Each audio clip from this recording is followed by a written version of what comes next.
Olá, meus queridos alunos do nono ano, estamos aqui para mais uma aula, nossa segunda aula aqui do nosso projeto.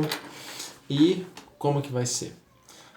Primeiramente, faremos alguns exercícios que alguns alunos, que foram a Bruna Lopes e o Arthur Lamego lá no grupo no Google Sala de Aula, mandaram mensagem pedindo alguns exercícios, que eles tiveram dúvidas. Então, eu vou fazer os 3 exercícios que eles pediram e aí após isso daremos continuidade à nossa matéria, com um exercício no final para a fixação das ideias. Beleza, gente? Ok, peguem o caderno, a lista e vamos lá, vamos fazer os exercícios aqui. Vem comigo. O primeiro exercício diz o seguinte: um ciclista está pedalando com velocidade constante. Represente a trajetória do ponto vermelho em relação a uma pessoa em repouso em relação ao solo, a qual observa o movimento do ciclista lateralmente. Ou seja, galera, isso aqui é um exercício de trajetória. Ok, então vamos ver como é que a gente resolve isso aqui. Ok, pessoal, o exercício 1 é um exercício de trajetória. Se você lembra da aula passada, nós definimos a trajetória como o quê? A linha de pontos sucessivos que esse corpo vai ocupar em um determinado intervalo de tempo. Sendo assim, vamos lá. Quem é o nosso referencial? O exercício fala, é uma pessoa, em relação ao solo que observa ele lateralmente. Então, eu vou representar por essa moeda aqui, como se fosse a roda, da nossa bicicleta, e aqui o ponto vermelho que está ilustrado na figura. Bom, sabemos que o ciclista está o quê? Pedalando, numa trajetória horizontal. Sendo assim, o que a gente vai ter que fazer? Eu vou ilustrar para vocês aqui o que acontece com essa roda, com o passar do tempo. Afinal, o ciclista está pedalando, não é? Então, essa roda vai girar. Então, ao girar, nós vamos o quê? A cada intervalinho, vamos marcar aonde esse ponto vai estar, ok? Então vamos lá, ele começou a pedalar, estava aqui. Farei isso até dar uma volta completa, tá? Então, comecei a pedalar. Aí digamos que... Calma aí, vamos lá, começar aqui, Vamos marcar aqui. Ok, primeiro ponto está aqui. Comecei a pedalar. Ok, vamos lá. Continua.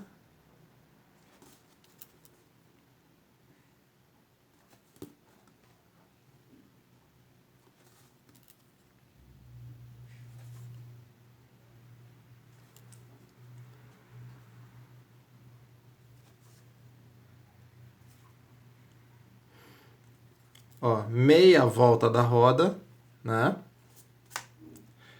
Seguindo.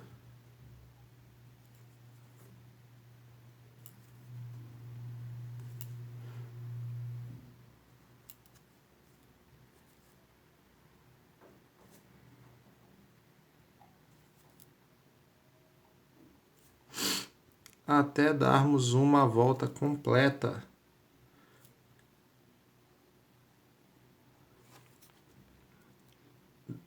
Da roda da bicicleta. Olha o que é a sucessão de ponto. Olha o que a gente marcando, em cada ponto no intervalo de tempo. Olha só, que figura é essa que nós temos? Nós temos uma curva, Ou em matemática uma parábola, Aqui, Isso para uma volta completa. Como o ciclista ele vai pedalando, essa roda vai dar mais de uma volta, E aí a gente que está observando aqui do solo, lateralmente, vai enxergar o quê? Sucessivas curvas, sucessivas parábolas, Então, ou seja, continuando, Ou seja, teremos algo, desse jeito, ok? Continuando. Ou seja, vamos lá, essa é a trajetória, do ponto vermelho. Tudo bem? Espero que tenha ficado claro, gente. Vamos lá, vamos para o próximo. O exercício 2 já diz o seguinte: viajando pelo estado da Bahia, um motorista avista a seguinte placa: Com base nos estudos realizados em sala sobre os conceitos de posição e movimento em física, responda as questões. Letra A. Qual a posição do veículo dirigido pelo motorista no momento em que ele passa pela placa? Use a representação de posição na física. Letra B. Caso o motorista esteja passando pela placa anterior exatamente às 2 horas da tarde e às 18 esteja no quilômetro 197, qual foi o deslocamento dele nesse intervalo de tempo? E letra C. Na volta, ao sair do quilômetro 197 e parar no quilômetro 50, qual foi o deslocamento do veículo? Beleza, pessoal? Vamos ver como é que fica isso aqui.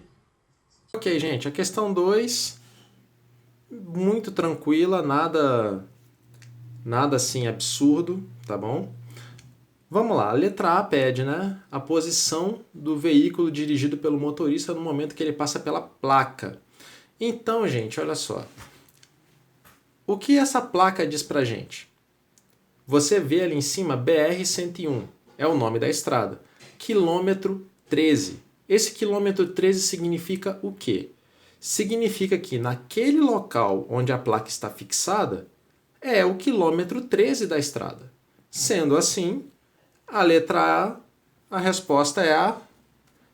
Para a posição é o quê? S, posição, igual a 13 quilômetros, né? Como é o que está escrito na placa, ok? E vamos lá, letra B. Caso o motorista esteja passando pela placa, né? 197, qual o deslocamento dele nesse intervalo de tempo? Ok, gente, olha só. Então eu estava, vamos lá, eu estava às 14 horas, vamos aqui, ó, tempo, ou seja, meu tempo inicial, 14 horas, eu estava na posição inicial, né, de 13 quilômetros. E aí, às 18 horas, ou seja, meu tempo final, eu estou aonde? No quilômetro 197. Eu quero o deslocamento, ou seja, eu quero o meu ΔS, né? Eu quero a minha variação do espaço. O que é variação mesmo? Final menos inicial. Então, ou seja, meu ΔS é S menos S0. Quem é meu S? 197. Meu S0, 13. Sendo assim, o meu ΔS é 184 quilômetros. Ok? E aí vamos para a letra C. Na volta, né, ao sair do quilômetro 97 e parar no 50, qual o deslocamento? Ou seja, agora eu estou voltando. Mesma ideia. Ó, ao sair do quilômetro 97, então, ou seja, minha posição inicial, 197. Eu paro no quilômetro 50. Essa é minha posição final. E eu quero o deslocamento, ou seja, eu quero o ΔS de novo. A ideia é a mesma da letra B. Ou seja, ΔS, variação o quê? Final menos inicial. 50 menos 197. Logo, o meu ΔS será de menos 147 quilômetros. Opa, professor, mas esse menos aqui está errado? Não, gente, isso não está errado. Fisicamente, o que significa esse menos aqui? Significa que você está o quê? Se deslocando para o sentido contrário, para o sentido negativo da trajetória. Ou seja, é como se você, vamos lá, pegando a placa lá do enunciado, né? Você está no quilômetro 13. À medida que você vai indo, né, no sentido positivo da estrada, você vê esse quilômetro aumentando. Quilômetro 13, quilômetro 30, quilômetro 50, quilômetro 100, né? E assim vai. À medida que você está voltando, você vai ver essa placa o quê? Com valores o quê? Diminuindo com o passar do tempo. Quilômetro 100, quilômetro 70, quilômetro 40 e assim vai. Logo, ao fazer essa variação do deslocamento, ou seja, indica que você está o quê? Voltando, tá? É só isso o que esse menos significa, tá bom? Ok, pessoal, espero que tenha ficado claro aí. E vamos para o nosso último aqui. Diz assim, um ônibus tem velocidade constante de 72 km por hora ou 20 metros por segundo e se movimenta em linha reta, isto é, encontra-se em movimento retilíneo uniforme. Para que consiga parar numa estação de passageiros a fim de que estes desembarquem e outros subam, o ônibus precisa diminuir a velocidade até parar. Durante a frenagem, esse ônibus demora 8 segundos até parar na estação. Com base nessa situação, faça o que se pede. Letra A. Calcule a aceleração do ônibus durante o processo de frenagem, usando unidades do Sistema Internacional. Letra B. Calcule a aceleração que o mesmo ônibus necessita depois de parado na estação para que atinja uma velocidade de 30 metros por segundo em um tempo de 10 segundos. E letra C. Observe a aceleração, que a aceleração tem sinal. Qual o significado físico? Ok, pessoal, o nosso último aqui é o exercício 7. Fala assim, né? O ônibus e tudo. Aí a letra A pede a aceleração do ônibus no processo de frenagem, usando o SI. Eu quero a aceleração do ônibus, eu quero o meu A, né? Ok, vamos lá. Qual que é a fórmula da aceleração? A aceleração é ΔV por ΔT, né? Tudo bem. O que nós temos aqui? A gente sabe que esse ônibus ele tem uma velocidade constante, né, de 72 km por hora, ou 20 metros por segundo. Tudo bem? E aí ele fala, ó, que eu quero, esse ônibus tem que parar na estação. Se ele tem que parar, o que tem que acontecer? Essa velocidade tem que diminuir até chegar em zero, né? Afinal, se ele para, a velocidade é zero. E aí eu quero a aceleração de frenagem, né? Ou seja, a aceleração nesse processo de 20 para zero. Sendo assim, a minha velocidade inicial é o 20 e a minha velocidade final é zero, né? E o exercício fala que ele leva para fazer isso em 8 segundos. Só substituir. Tudo bem? Ou seja, aceleração, variação de velocidade. Variação final menos inicial. Então é o quê? Velocidade final menos velocidade inicial. Minha velocidade final, 0. Inicial, 20. Por que não 72? Porque o enunciado é claro, usando unidades do Sistema Internacional. Quilômetros e hora é a unidade do Sistema Internacional? Não. É metro e segundo, por isso a gente usa o 20. E o nosso ΔT, o exercício já deu pra gente, ó, vale 8. Sendo assim, ó, teremos menos 20 sobre 8. Logo, isso aqui vai dar menos 2,5 metros por segundo ao quadrado. Ó, aceleração com sinal negativo. O que isso significa? Significa que a velocidade está diminuindo com o tempo. Ó, 20 para 0, por isso negativo. Tudo bem? Já a letra B, eu quero o contrário, eu quero a aceleração, né? Para que o quê? Depois que ele está parado, né? Ou seja, se ele está parado, minha velocidade inicial é 0. Ele atinge uma velocidade de 30 metros por segundo, né?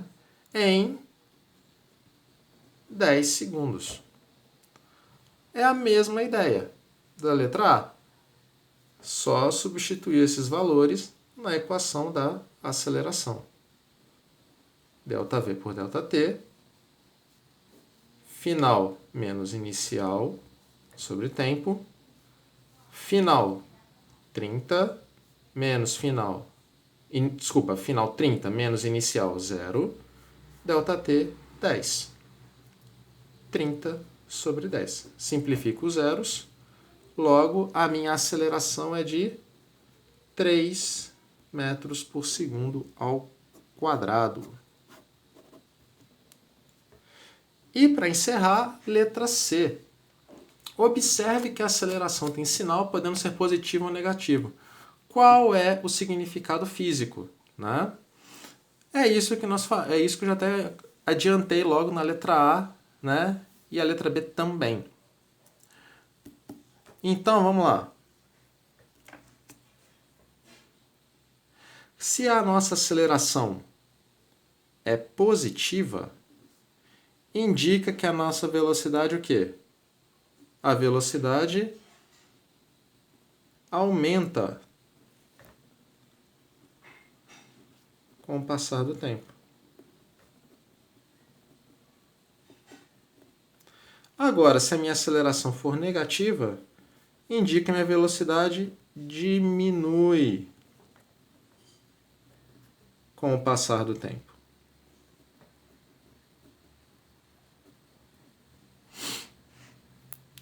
Ok, gente? A aceleração positiva indica que a minha velocidade está aumentando, ou seja, 0, 5, 10, 30, 50. E se minha aceleração é negativa, a velocidade diminui.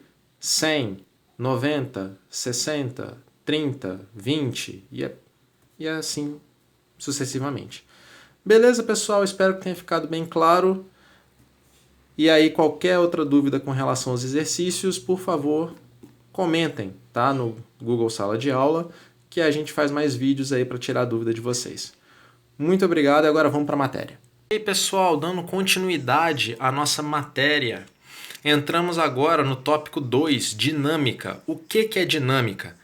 É a área da física que estuda como os movimentos são produzidos e alterados. Lembra que eu falei com vocês na aula passada que a gente estava estudando a parte de movimento, ou seja, cinemática, onde a gente não se preocupa com os porquês. Vamos lá, por exemplo, você pega um objeto e solta ele. Ele vai cair, né?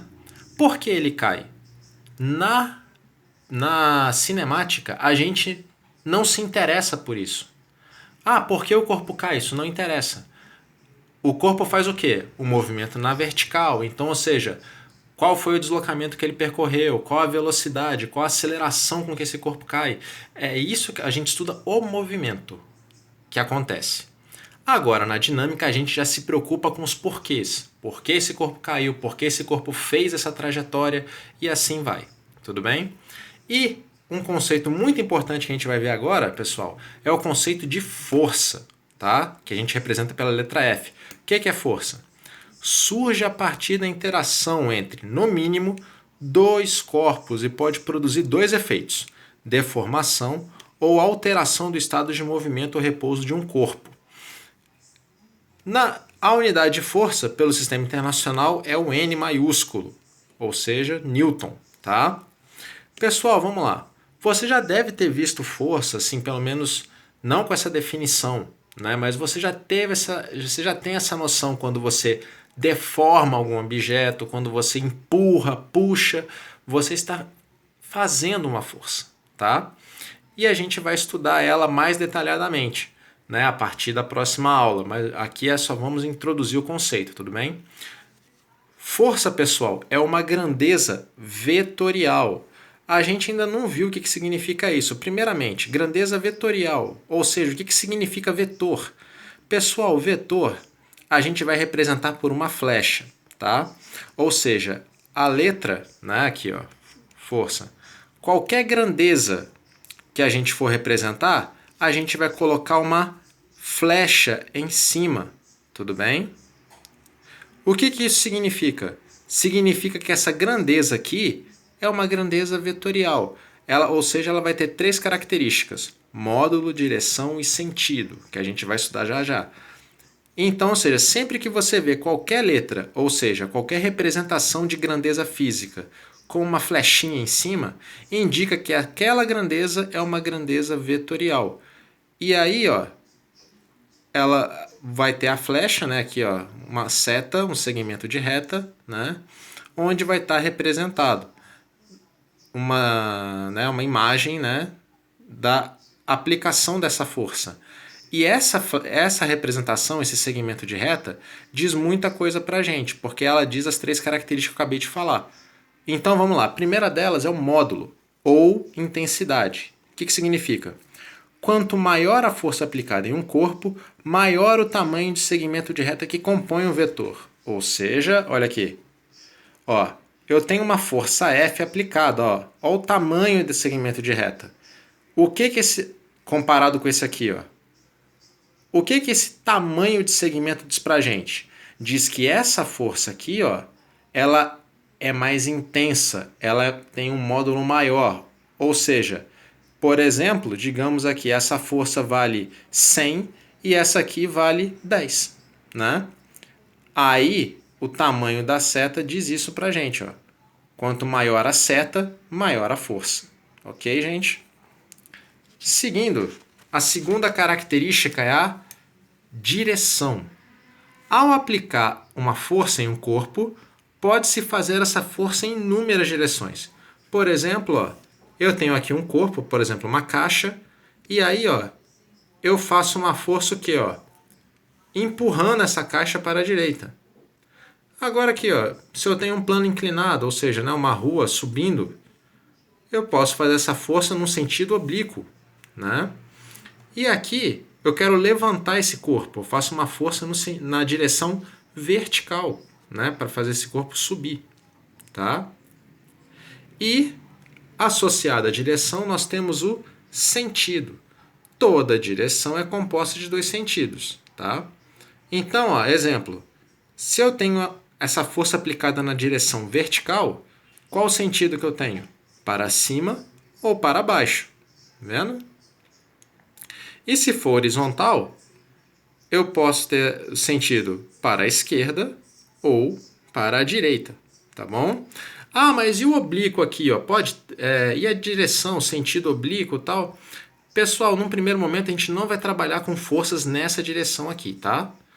Uma coisinha de cada vez. Vamos fixar bastante a ideia aqui no vertical horizontal. E aí mais à frente a gente começa a ver a força aplicada em outros sentidos aí, em outras direções também.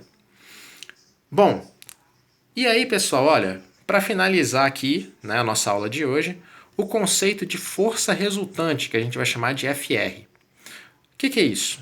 Ó, em situações em que diversas forças são aplicadas ao mesmo objeto, elas equivalem a uma única força, a força resultante. Ué, como assim, professor? Não entendi. O que a gente vai fazer é o seguinte: faremos um exercício mais à frente para fixar bem essa ideia, mas já adiantando. Quando você tem um corpo qualquer e você vê mais de uma flecha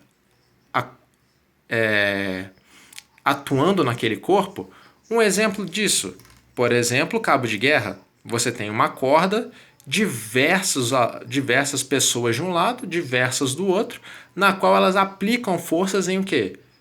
Sentidos contrários, né? E aí como que faz isso? Você vai desenhar, digamos que tem 10 pessoas de um lado da corda, você vai desenhar 10 vezes uma flecha, né? Não. Você vai fazer o quê? Você vai fazer a resultante, ou seja, pegar todas essas forças e escrever todas elas como se fosse apenas uma, né? Uma única força. E essa única força é a que a gente chama de força resultante, tá? Sua intensidade ou seu módulo pode ser obtida pela soma ou subtração dessas forças quando atuam na mesma direção, tá? Frisando isso aqui por quê? Quando nós temos forças em direções diferentes, por exemplo, forças verticais e horizontais acontecendo ao mesmo tempo, você não pode somá-las diretamente, porque estão em direções diferentes. Não se preocupem, tá? Um passo de cada vez. Primeiramente, vamos ver forças só na mesma direção, como o nosso próximo exercício aqui que eu vou passar para vocês. Mais à frente, a gente já começa a fazer uma mistura, tudo bem? Ok, galera, vamos para o exercício então. Vem comigo. Aí o nosso exercício de fixação Ó, determine a força resultante, indicando módulo, direção e sentido. Pois bem, eu tenho o nosso corpo aqui, né? Onde eu tenho, ó, 5 forças atuando sobre ele ao mesmo tempo. Aí, como nós vimos, a força resultante é o quê? É quando nós podemos pegar todas essas forças aqui e o quê? Simplificar como se fosse apenas uma força atuando nesse objeto. Sendo assim, a gente só pode o quê? Adicionar, subtrair forças que estão na mesma direção. Todas aqui estão na direção horizontal, então posso trabalhar com isso. Bom, primeira coisa que a gente tem que fazer, adotar o sentido positivo, né? Ou seja, você quer que o positivo fique para a esquerda ou para a direita, porque isso vai influenciar no resultado. Bom, aqui então eu vou fazer o seguinte, eu vou adotar para a direita, né, o sentido positivo, tudo bem? Ou seja, todas as forças que estão apontando para a direita são positivas. Logo, todas que apontam para a esquerda são negativas. Bom, sendo assim, ó, a força resultante será o quê? A soma das forças que estão apontando para a direita, F1 mais F2 mais F3, lembra que são vetores, né? Então tem a flechinha em cima. Menos F4 menos F5, porque ambas apontam para a esquerda.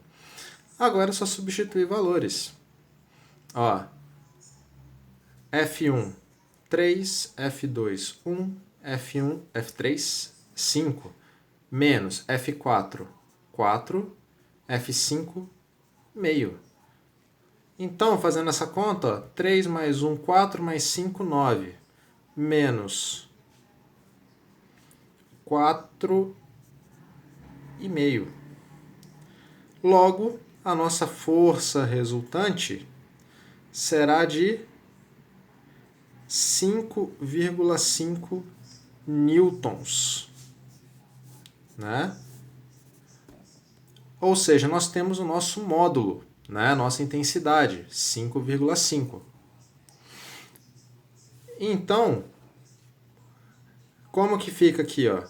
A gente vai desenhar novamente o nosso corpo e, ó, a nossa força resultante vale 5,5 positivo. Então, ó, ela terá direção horizontal para a direita, né?